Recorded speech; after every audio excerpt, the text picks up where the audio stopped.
Welcome to part 2 of Winter Watersports gloves review. In part 1 I talked about my experience with neoprene and open palm mitts. So if you'd like to see it, please check my other video. But today we are going to be talking just about Oceania gloves. I'm Dan, I'm keen WingFoiler and Tycoon ambassador. So if you are new to my channel, please subscribe to see my other videos.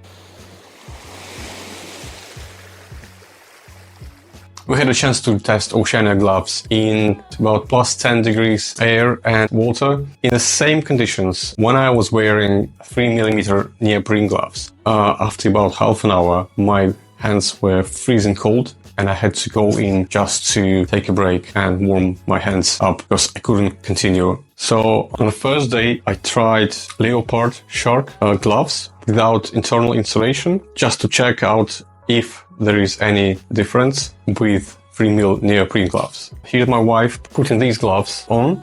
On one hand, she put glove over her wetsuit, which is not recommended because if you want to have complete waterproof glove, it's advised to have this silicone calf on your skin and then put your wetsuit on top of it.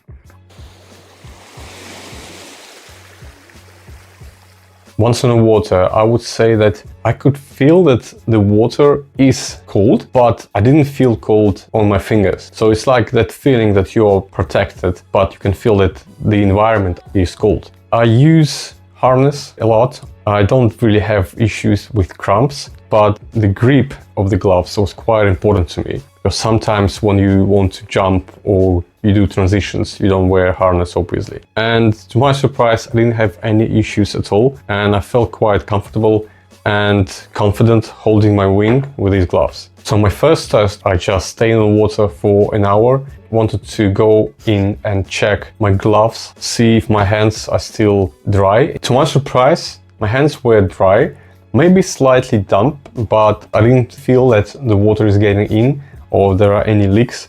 So I want just to try thermal gloves with the same gloves model that I had. And I went out for another hour and it felt warmer.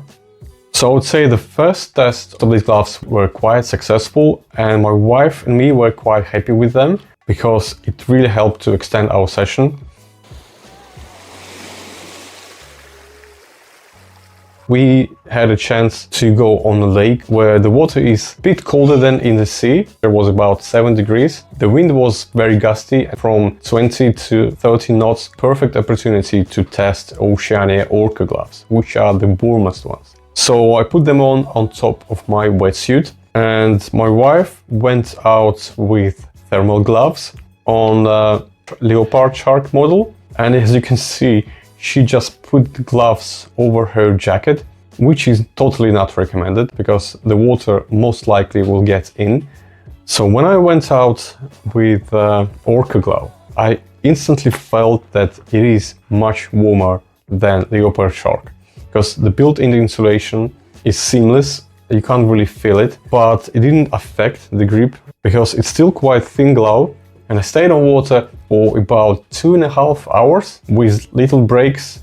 I actually got some water in. I'm not totally sure why, but I could feel that the water is in my glove. So it didn't affect temperature inside of glove, which was pretty good. So my conclusion is that these gloves, they do work and I would just throw away my neoprene gloves because there is no need for them at all. So let me know in the comments if you have any experience with other gloves or you want to know more about Oceania gloves, and please like and subscribe to the channel. It helps with YouTube algorithm and it motivates me to make more videos and more reviews in the future. So take care and see you on the water.